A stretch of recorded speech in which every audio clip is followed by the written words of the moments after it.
Konektado raw po ang barilan sa Senado at ang pagsibat ni Senador Ronald Bato de la Rosa sa Senado. Ayon po iyan mismo sa PNP-CIDG. Narito ang report ng ating mobile journal si Jas Paredes. This is the Senate of the Philippines.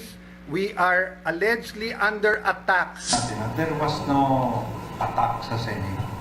Magkasalungat sila Senate President Alan Peter Cayetano at PNP-CIDG Director General Robert Morico tungkol sa nangyaring barilan sa Senado.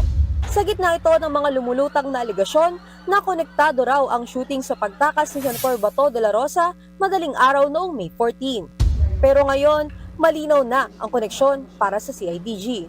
Tignan niyo ba na yung dalawang event na yun ay may kaugnayan doon sa pag-alis ni Senator de la Rosa sa Senado? So let me just say na, two incidents po yon. Yes. They are related. But the investigation is already with the Department of Justice. And I do not want to preempt.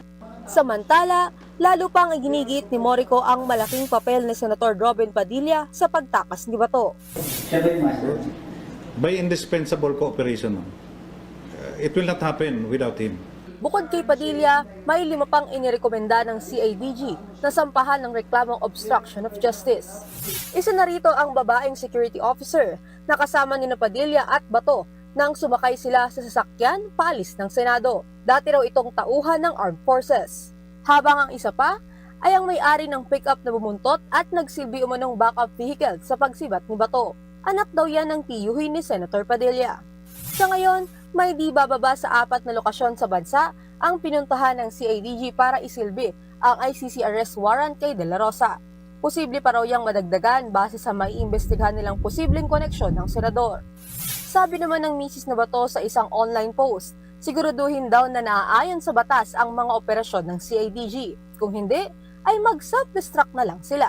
Pero giniit ni Director Morico na nananatili silang professional sa pagsilbi ng ICC warrant of arrest. Lahat ng butas na pwede naming all possible leads ay ipupurso po namin. It is our duty and we will be exerting our very best effort. Mananagot din ba dapat si Senate President Alan Peter Cayetano na nagmamay-ari ng sasakyan kung saan sumakay papunta sa Senado noong May 13 si De La Rosa? Sagot dyan ng CIDG. That question is outside of my paycheck. It's for the Department of Justice to evaluate. Nagbabalita mula sa Frontline Mobile Journal, Jas Paredes, News.